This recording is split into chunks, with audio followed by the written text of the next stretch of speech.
Assalamu alaikum or good evening. Welcome back in the second lecture of Learn English Fluently with Mubin Ahmed, powered by Media 360 Communication. अगर previous lecture को थोड़ा सा review कर लें तो हमने बात की थी लैंग्वेज की, ग्रामर की, अल्फ़ाबेट्स की, दोनों डिवीजन की, जिसको हम कॉन्सोनेंट्स एंड वॉवल्स कहते हैं, एंड उसके बाद वर्ड्स और सेंटेंस की. आज जो हमारा टॉपिक है that will be moving on with that one, obviously connected है. फर्स्ट ऑफ ऑल मैं डिस्कस करना चाहूँगा पार्ट्स कौन से होते हैं, और पिछली वीडियो अगर आपने रिव्यू नहीं की है तो कर लीजिएगा. That is clear in that video के पार्ट्स और काइंड्स में क्या डिफरेंस होता है. So let's talk about parts of the sentence. Parts जो हैं वो उसके बेसिक तो 3 पार्ट्स होते हैं, वैसे तो बहुत हैं, और लेटर में से जैसे वर्ड्स बनते हैं, वर्ड्स में से सेंटेंस, सेंटेंसेस में से क्लॉजेस बनते हैं, क्लॉजेस में से paragraph and essays, columns and much more. तो स्लोली ग्रेजुअली हम इस प्रोसेस को भी डिस्कस करते रहेंगे, because first of all a task is to strong the base. Simple. So sentence के जो पार्ट्स हैं वो 3 हैं. Number 1 that is called subject. Subject बहुत ही आसान होता है, वो कभी कभी एज ए परफॉर्मर एक्ट करता है और कभी कभी एज एन इनफॉर्मर एक्ट करता है. इसमें डिफरेंस ये है कि सब्जेक्ट का ताल्लुक वर्ब और हेल्पिंग वर्ब से होता है. जहां पर एक्शन या मेन वर्ब इस्तेमाल नहीं होता, जो कि हम आगे चल के टेंसेस में डिस्कस करेंगे, उस वर्ब को हम हेल्पिंग वर्ब कहते हैं. वर्ब्स टू बी भी कहलाते हैं, वर्ब्स टू हैव भी कहलाते हैं. और जहां पर एक्शन वर्ब यूज होते हैं जो कि हमारे एक्शंस को शो करते हैं, वो सब्जेक्ट परफॉर्मर होता है. That's what the difference is. But general words में जो सब्जेक्ट की डेफिनेशन है उसको हम डिफाइन करते हैं द इन्फॉर्मर और performer of an action. Simple. Let's move to the second part. चूंकि मैंने कहा 3 बेसिक पार्ट्स होते हैं, सेकेंड पार्ट को हम वर्ब कहते हैं. वर्ब कोई भी काम, कोई भी फल, अफ़आल उसकी जमा होती है, राइट, उसको हम लोग वर्ब कहते हैं.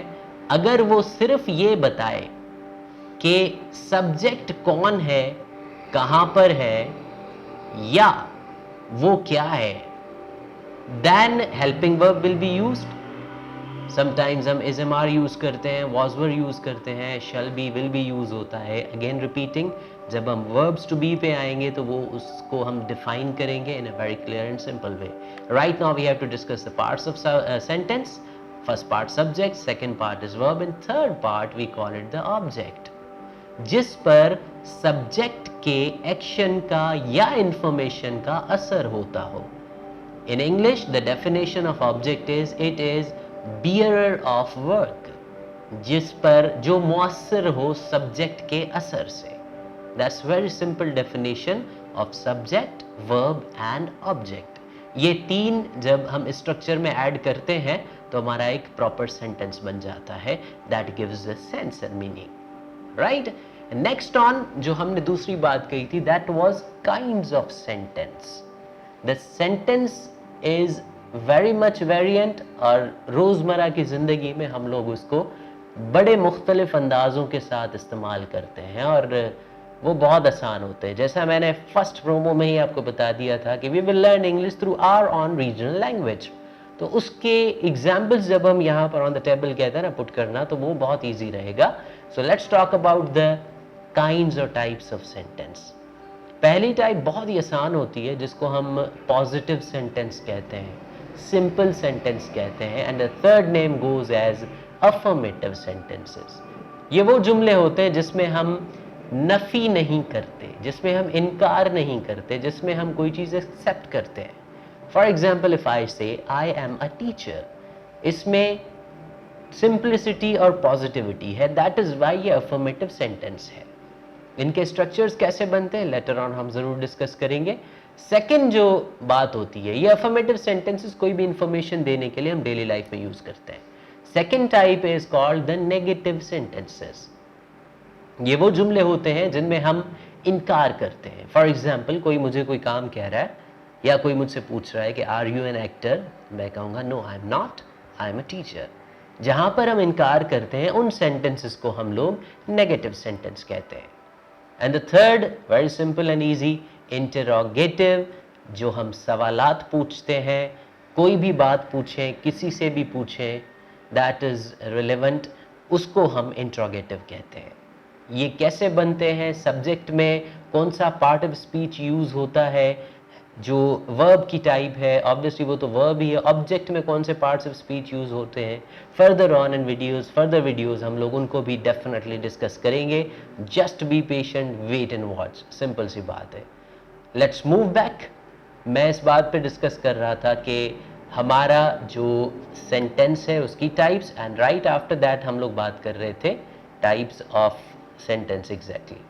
इंट्रोगेटिव के बाद हमारे पास इंट्रोगेटिव एंड नेगेटिव फॉर्म होती है, जिसमें हम लोग सवाल के साथ साथ नॉट भी यूज़ कर रहे होते हैं।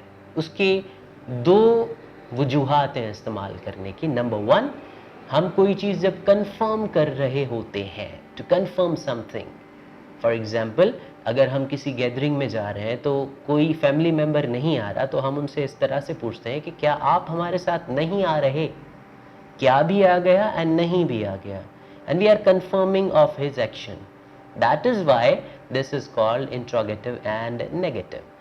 फर्स्ट confirmation, दूसरा हम कुछ प्रूव करने के लिए भी इस्तेमाल करते हैं। इसकी जनरल एग्जाम्पल हमारे घरों में ही मिलती है। फॉर एग्जाम्पल, जब भाई बहन का झगड़ा हो जाए या दोनों बहनों का झगड़ा हो जाए, तो अम्मी या अब्बू जो है वो किसी की साइड ले लें, तो जो दूसरी होती है, जिसकी साइड नहीं ली जाती या दूसरा होता है, वो प्रूफ करना स्टार्ट कर देते हैं। क्या मैंने कल ये काम नहीं किया था?